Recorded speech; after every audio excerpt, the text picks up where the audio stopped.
रोज रात को जेठानी के कमरे से चिल्लाने की अजीब अजीब आवाजें आती थी। इस तरह की आवाज सुनकर मेरे अंदर की भावनाएं उमड़ने लगती थी। फिर एक दिन मैं उनके कमरे की खिड़की के पास जाकर देखा। उस वक्त जो मंजर मैंने जेठानी के कमरे में देखा था, उससे मेरे पैरों तले से जमीन निकल गई थी। अब उस मंजर को मैं भुला नहीं पा रही थी। मेरे जहन में वह मंजर पूरी तरह से घुल चुका था। ये सब कुछ देखकर अब मुझे अपने जज्बातों पर काबू रखना मुश्किल होने लगा था। तभी मैंने एक फैसला कर लिया। उस दिन जब जेठानी अपने मायके गई हुई थी, तब रात को मैं जेठानी के कपड़े पहनकर जेठ के कमरे में सो गई। जब आधी रात हुई तो जेठ ने मुझे जेठानी समझकर पूरी रात मेरा नाम जूली है और मैं देखने में बहुत ही सुंदर हूँ। मैं एक मिडिल क्लास फैमिली से ताल्लुक रखती हूँ। मैं एक ऐसे गांव की रहने वाली थी जहाँ की औरतें अपने और पति के बीच की घटना को खुलकर बता दिया करती थी। उस वक्त मेरी उम्र 18 साल थी। जब अपने मोहल्ले की औरतों की बातें मैं सुनती थी तो मुझे बहुत ही अजीब लगता था। मैं सोचने लगती कि ये औरतें आखिर अपने और पति के बीच की होने वाले घटना को इतनी खुल के क्यों बता देती है। जब मैं ऐसी बातें सुनती तो मैं वहां से हट जाया करती थी, क्योंकि उनकी बातें बहुत ही अजीब होती थी। मेरे घर में हम 4 ही लोग थे। मैं, मेरे मम्मी पापा और मेरे बड़े भैया। मेरे भैया की शादी अभी 1 साल पहले ही हुआ था। अगर मेरा 1 साल और गुजर गए, फिर मेरी शादी के लिए पापा ने एक लड़का पसंद कर लिए, जो वो भी गांव का ही रहने वाला था। उस लड़के का नाम राजेश था। वह 2 भाई था, जिसमें से राजेश छोटा था। राजीव के बड़े भाई का नाम राजीव के बड़े भाइया ज्यादा पढ़ा नहीं था, इसलिए वो खेती बाड़ी ही करते थे। लेकिन राजेश एक पढ़ा लिखा आदमी था और वो शहर में एक कंपनी में नौकरी करता था। मेरे पापा बिना मुझे कुछ बताए मेरी शादी राजेश से तय कर दिए। उस वक्त मेरे मन कई सवाल आ रहे थे। मैं लड़के को देखे बिना शादी नहीं करना चाहती थी, लेकिन पापा ने इस बात से सख्त मना कर दिए और 1 महीने के बाद ही मेरी शादी राजी। वो घर 4 कमरे का सेट था, जिसमें सिर्फ एक ही बाथरूम था, जिसे घर के सारे लोग उपयोग करते थे। खैर, अब मेरी शादी हो चुकी थी, इसलिए मुझे अब इसी घर में ही रहना था। किसी तरह पूरा दिन गुजर गया और अब रात हो गई थी।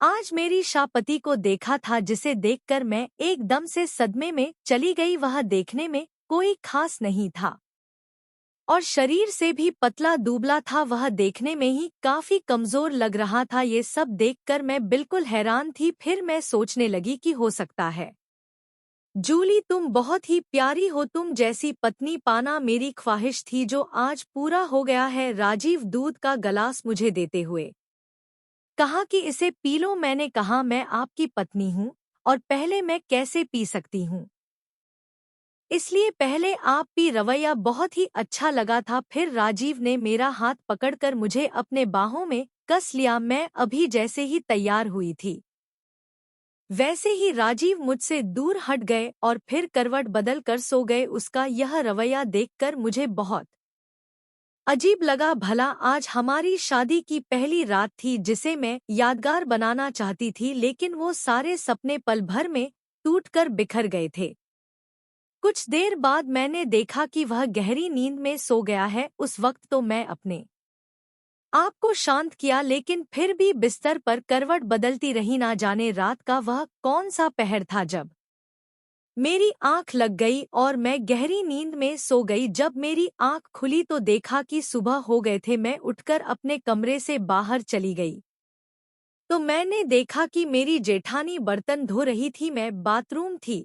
मेरी जेठानी कहने लगी कि जूली, आज की रात कैसी रही? खूब मजा आया ना? उसकी इस बात पर मैं चुप रह गई, क्योंकि मुझे शर्म आ रही थी। हम दोनों काम के साथ ऐसे ही बातें कर रहे थे। तभी जेठानी की 2 साल के बेटे की रोने की आवाजें आने। वह कहने लगी कि जूली, जरा इसे धो दो, मैं अपने बेटे को देख कर आती हूँ। इतना कहकर वह अपने बेटे को देखने कमरे में चली गई। मैं बर्तन धोने के बाद किचन में चली गई जहां मेरी सास सब्जियां काट रही थी। मुझे देखते ही कहने लगी, लेकिन रोज रात को मैं अपने पति से निराश ही हो जा रही थी। मैं उससे पूछती कि आखिर बात क्या है, तुम इस तरह तुरंत थक क्यों जाते हो, तो वो इसका कुछ जवाब नहीं देता और मुंह फेर कर सो जाता। मैं उस वक्त तड़प कर रह जाती और अपने जज्बातों पर काबू रखने की भरपूर कोशिश करती, फिर जैसे तैसे करके रात बिता लेती। ये मेरे लिए एक ऐसी घटना थी जिसे मैं किसी को बता भी नहीं सकती थी। अगले ही दिन मेरे पति अपने काम के लिए शहर जाने लगे, लेकिन मैं भी उसे रोकना नहीं चाहती थी, क्योंकि हर औरत अपने पति के पास कुछ उम्मीद लगा कर आती है, उसका प्यार पाने आती है जिससे उसका संसार चल सके। लेकिन मेरे पति से कुछ भी नहीं हो पा रहा था। जैसे वो देखने में दुबला पतला था, वैसे ही उसके अंदर कुछ करने की ताकत ही नहीं थी। औरत को सिर्फ रुपए पैसे या खाना पीना नहीं चाहिए, उसे अपने पति से कुछ और भी चाहिए होती है। वो उम्मीद लगाकर आती है कि अपने के साथ बहुत खुश रहेगी और उसका घर अच्छे से संभाल लेगी। जब औरत घर संभाल लेती है और अगर उसे अपने पति से वह खुशी नहीं मिलती है जो उसे अपने पति से चाहिए, तो फिर वह औरत अंदर से टूटकर बिखर जाती है। राजीव अगले ही पल अपने काम के लिए शहर चला गया और मैं यूं ही उसे देखती रह गई। मुझे कुछ समझ में नहीं आ रहा था कि मेरी जिंदगी में क्या हो रहा था। मैंने कितने सपने देखे थे, लेकिन वह सपने टूटकर बिखर गए थे। किसी तरह अकेले ही अपने ससुराल में 5 महीने गुजार दिए। इस दौरान मेरे पति केवल 10 दिन के लिए घर आया था, वह 10 भी मुझे उसी बेबसी के साथ रहना पड़ा। मैं अपने अंदर के जज्बातों को शांत करती रही।